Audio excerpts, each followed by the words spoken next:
Olá, meninos e meninas, bem-vindos a mais um Encontro das Artes e tá pegando fogo essa série de programas dessa vez. E hoje aqui vai incendiar, porque eu tô com dois meninos aqui que vão colocar fogo nesse negócio e vão puxar a orelha de muita gente, porque eles já me contaram. César de Castro e Rodrigo. Olha, gente, só gente famosa aqui, né? Para quem conhece, para quem segue lá nas redes sociais e acompanha aqueles bilhões e zilhões de comentários. Eu não conheço ele. Como você vai? Aí, viu? Bom, vamos começar pelo pior assunto, ou pelo melhor, né? A gente estava falando aqui da grande vitória. Né? Vamos falar primeiro uma coisa boa, né? Conta um pouquinho sobre essa vitória que vocês tiveram perante a prefeitura e depois a gente puxa a orelha de todo mundo. Certo. Bom, finalmente conseguimos juntar as pessoas, né? Juntamos músicos, DJs e bateristas para que a gente conseguisse trazer aí uma certa unidade entre esse grupo e dali para frente começar a ver quais são as regras, o que a gente precisa realmente para funcionar. Mas agora falando sério, gente, a gente vê muita opinião contrária também, nem todo mundo apoia isso. Mas uma coisa que eu queria chamar a atenção para quem foi contra ou ainda é que as pessoas basicamente dão opiniões, mas opinião é uma coisa muito emocional. Às vezes ela não tem uma base mesmo, um fundamento, que é o que acontece com a decisão do poder público. O que eles fizeram? Avaliaram toda a situação, junto com a vigilância sanitária, junto com o gabinete de crise. Então, só para vocês entenderem, gente, existe uma base científica para essa decisão. A gente vai falar mais sobre isso com o nosso cientista, Rodrigo, que vai explicar como é que liberaram isso cientificamente. Rodrigão, por favor. Olha que bom, eu tenho aqui um repórter ajudante no Encontro das Artes. Já posso até me aposentar, gente? Então, foi intimado, seu Rodrigo, pode começar aí. Então, essa questão que o César estava falando da parte científica, lógico que existiu. Nós tínhamos desejos, queríamos conquistar algumas coisas e a principal delas era voltar a trabalhar. Mas dentro de uma pandemia, ou seja, tinha que ter esse aval técnico, científico, e a vigilância sanitária teve seu papel nisso. Então fizemos nosso pedido, demos todas as sugestões do que poderíamos fazer para poder voltar de forma segura para nós e para o público também. Eles aceitaram, então não é uma coisa, não foi uma decisão política, não foi uma decisão que veio de qualquer forma, não teve vitimismo, entende? Então a gente apresentou um pedido e ele foi aceito. Muito bem, então, gente, para ficar registrado, embora, né, a gente estivesse num ano político, não houve essa negociação política, foi um caso pensado para um coletivo, né, é uma equipe que se juntou em prol de um grande número de artistas. Quantos músicos mais ou menos tem, você sabe, assim, na cidade? Olha, ativos na noite eu acredito que muito mais do que 300. Muito mais do que 300. Foi criado um grupo de WhatsApp, né, porque é a maneira mais fácil de se comunicar rápido com todo mundo.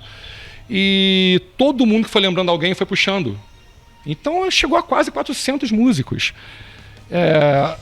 Esses músicos, por variados motivos, ficaram ou saíram ou acharam que não podiam ajudar de alguma maneira, então foi diminuindo, sim, né? Mas todo mundo foi convidado, todo mundo foi convidado a participar, a dar ideias. Esse grupo que está aqui representando, entre aspas, não é um grupo fechado, é um grupo aberto. Qualquer outra pessoa com uma boa ideia, querendo pensar no coletivo, está convidada a participar. Não é um grupo fechado, não, tá? Não tem ninguém querendo botar uma capa e achar que, somos aqui. Não, cara. Não tem panelinha, né? Não tem. Até porque eu acredito até que o próximo passo da gente é lutar para que haja mais gente no palco. Porque conseguimos um grande avanço. A princípio, a prefeitura talvez fosse liberar apenas voz e violão. Então, a gente conseguiu que, pelo menos trio, pelo menos 3 músicos, tá? Não importa qual fosse o formato. Podia participar, estar em cima de um palco. Agora, você tem palcos aí com a metragem bacana, que cabe até 8, 10 pessoas. Então, essa é a próxima luta. Então, a gente continuando unido, a gente continuando com um discurso de inclusão. Porque ninguém está querendo dividir nada. Eu quero cada vez mais pessoas perto. Para que a voz seja mais forte. Né? Não tem ninguém querendo representar nada assim à toa, por ego. É só para todo mundo mesmo. E a gente pode perceber que aqui em Teresópolis tem espaços que realmente cabem muito mais de 3 músicos. Se você pegar, por exemplo, um show no Clube do Várzea, um clube como o Várzea, por exemplo, aquele palco do Clube Várzea, cabem muito mais do que 3. E esse tipo de show vai estar liberado também? Não, a gente ainda não tem a liberação de pista de dança, Cláudio. Isso é uma coisa que também vale a pena o pessoal saber, que a gente teve que cortar um pouco na própria carne. Então, a gente vai voltar, mas não pode pista de dança. Imagina para os DJs, né? Que é aquela coisa, como é que a gente faz sem pista de dança? Não é que a pessoa não possa dançar. A gente também conseguiu a liberação das casas de festas. O pessoal pode levantar literalmente de onde está, tipo, afastar a cadeira e dançar ali. O que a gente não pode aglomerar, em qualquer situação. Então, uma outra coisa que também está no protocolo, que eu tenho certeza que muita gente não leu, porque tem 62 páginas e tem preguiça, é que fica meio que uma responsabilidade dos músicos. Se eles verem que está acontecendo algum tipo de aglomeração, eles falam, olha gente, vamos parar aqui, né, por uma questão de segurança de vocês mesmos. Então existe também esse trabalho de fiscalização por parte dos músicos, dos DJs e de todos os profissionais e, claro, a consciência das pessoas que estão nesses eventos, gente. Todo mundo sabe que a gente ainda está em pandemia. Vale também lembrar, acho bastante importante lembrar que essa é uma regra que não é travada. Pode ser que a gente tenha uma regressão, pode ser que eles falem, gente, olha, vamos ter que voltar atrás, vamos ter que parar de novo. Então, só para lembrar, é um primeiro momento. A gente esteve lá, conversou, encheu muito o saco também. Eu tenho certeza que tem gente do poder público que estava louco para a ciência falar, libera pelo amor de Deus, porque a gente enchia mesmo. E é o que acontece. Então, se hoje está acontecendo, claro que existem diversos movimentos anteriores, mas só está acontecendo nesse momento porque teve alguém para ir lá, bater na porta, encher o saco. Nesse caso, essa galera que está representando a todos que queiram ser representados, claro. E foram quantas reuniões? Quantas vezes vocês bateram lá na puxaroleira do povo? Vamos lá, reunião. A gente teve reunião. Eu estava um pouquinho antes, porque eu estava na parte também de liberação das casas de festas particulares. Então a gente teve reunião com a prefeitura, eu tive reunião com o subsecretário de eventos, com o pessoal da vigilância sanitária, no gabinete de crise, depois os músicos, tivemos reunião com o secretário de governo, Carregal. Então, assim, é uma infinidade de coisas fora todo o contato que a gente faz por WhatsApp, né, perguntando onde está, lendo o decreto, fazendo as nossas próprias reuniões para saber qual caminho tomar.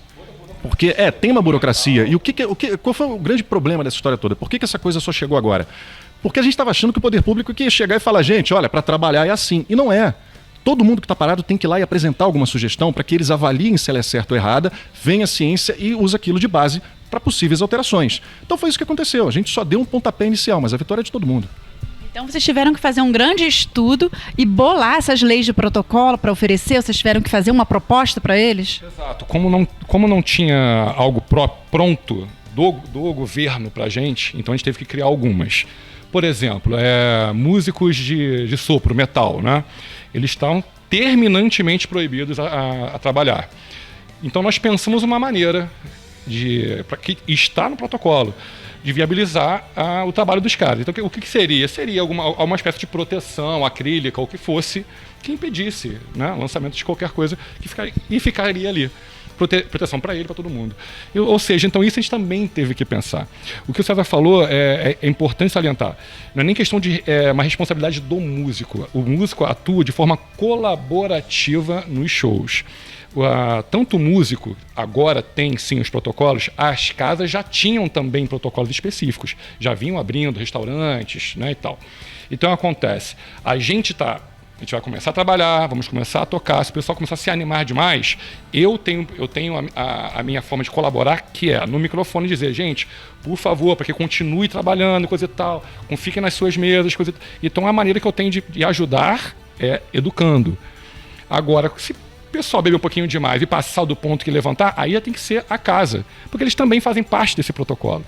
Então a gente ajuda de forma colaborativa na educação da população. E a gente está cansado de saber que a educação do povo é o que manda nessa brincadeira. São 10 mil contaminados por Covid em Teresópolis? Sim. Vamos ver nos números. São menos de 6% da população. E tudo isso sem música.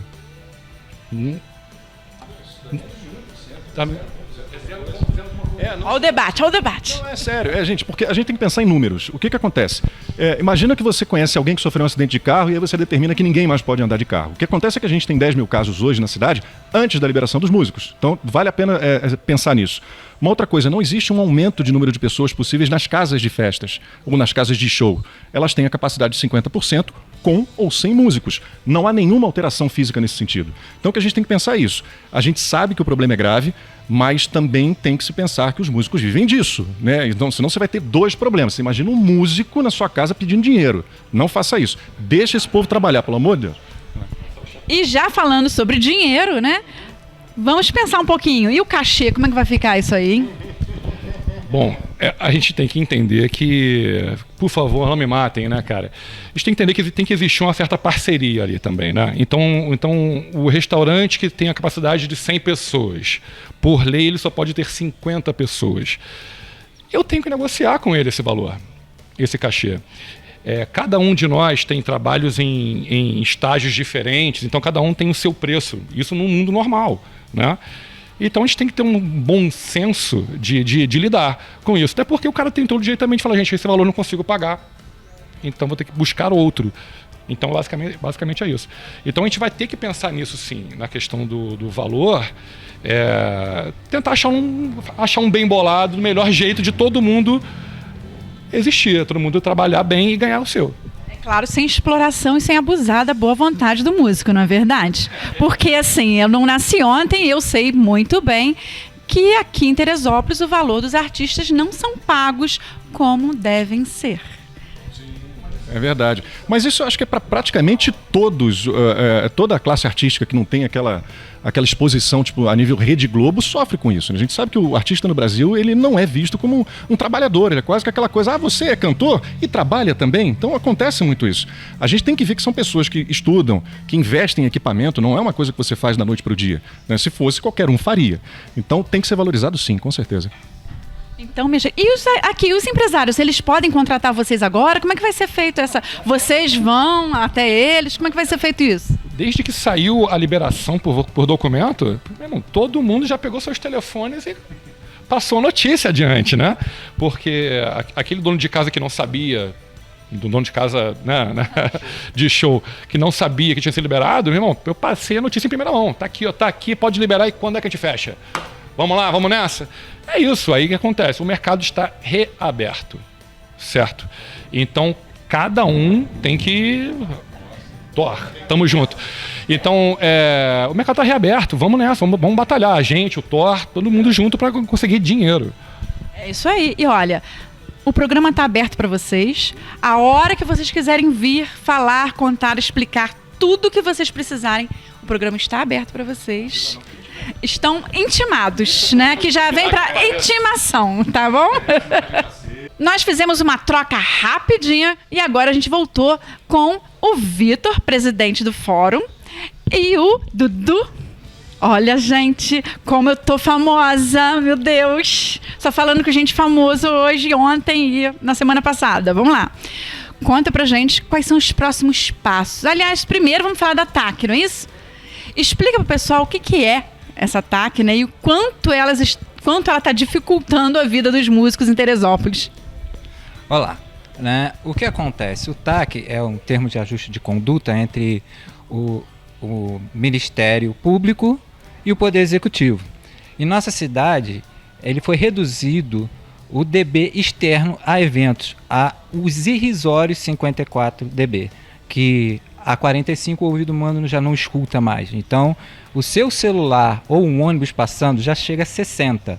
Então, é irrisório que os eventos da cidade tenham como medida 54, enquanto que em âmbito nacional é 84. Então, isso é uma causa que a gente pretende mudar, entendeu? Entrar com uns novas reuniões para discutir o assunto, porque a nossa cidade não é mais aquela pacata cidade de 50 anos atrás. Aquela ideia de Teresópolis, uma cidade veraneio do Rio de Janeiro, que era a capital, isso se foi. Nós temos um grande público jovem, carente de eventos, divertimentos, de geração de renda, que todos os eventos que acontecem na cidade propõem isso. Quando você vai gerar emprego numa cidade, se você for pôr uma fábrica, ela vai precisar de no mínimo 5 anos para ela promover esse emprego. Enquanto que os eventos, ele acontece dentro de 3 meses. Planejamento, como vai fazer, execução. Então, você gera renda, gera emprego em curto prazo.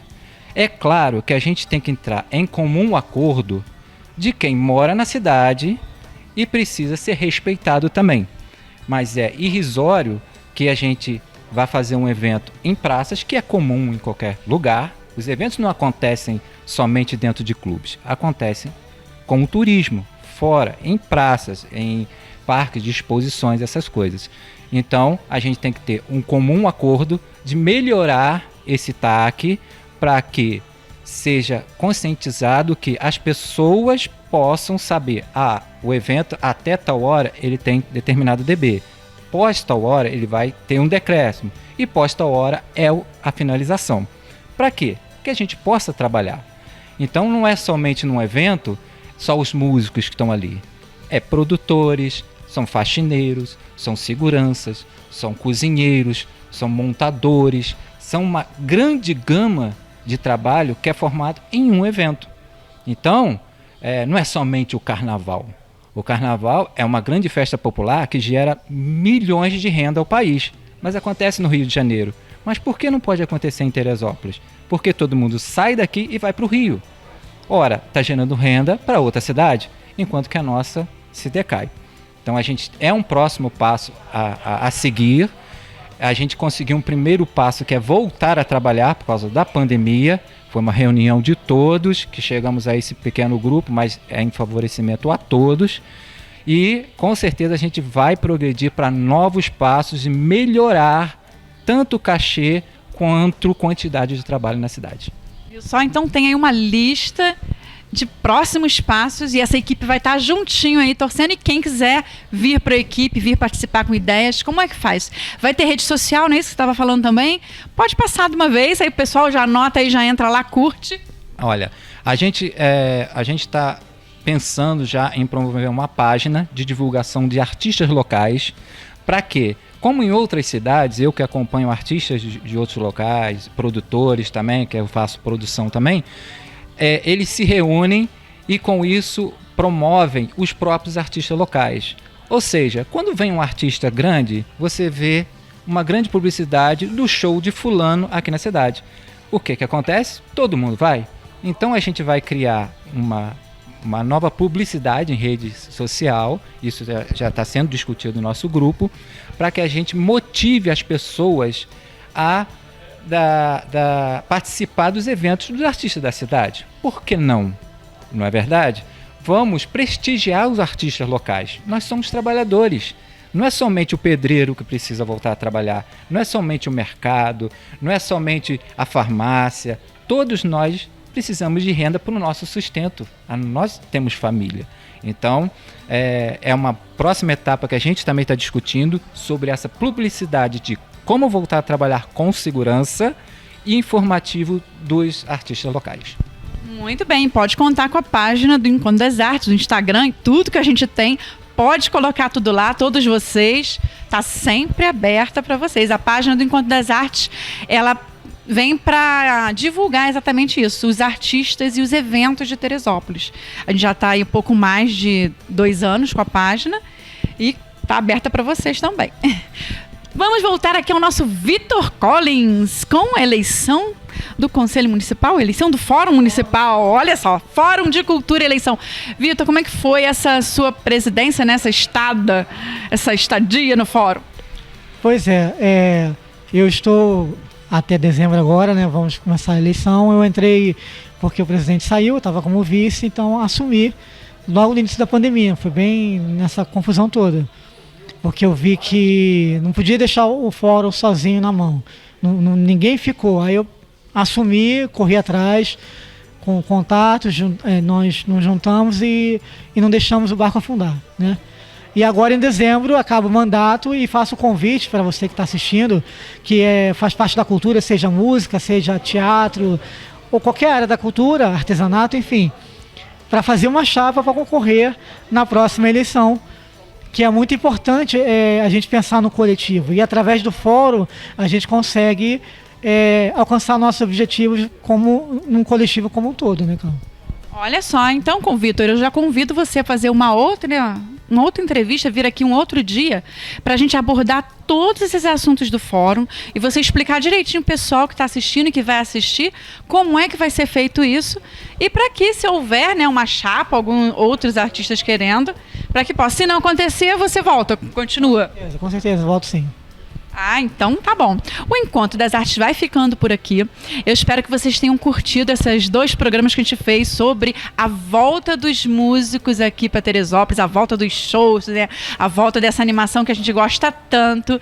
E, por favor, compartilhe com o pessoal, entre nas redes sociais, procure essa galera, tá? Curtam as páginas, sigam esse pessoal. São artistas talentosíssimos aqui de Teresópolis.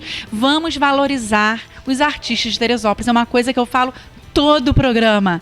E continuo aqui aberta para vocês. Muito obrigada. Quando vocês quiserem, são sempre bem-vindos. E o Encontro das Artes vai terminando por aqui. Um grande abraço e até a próxima. Novidade Chiado Books. Sob a luz vermelha. O que há por trás de uma obsessão? Qual o segredo que liga os personagens? De Cláudia Coelho de Menezes, já à venda em todo o país e em chiadobooks.com.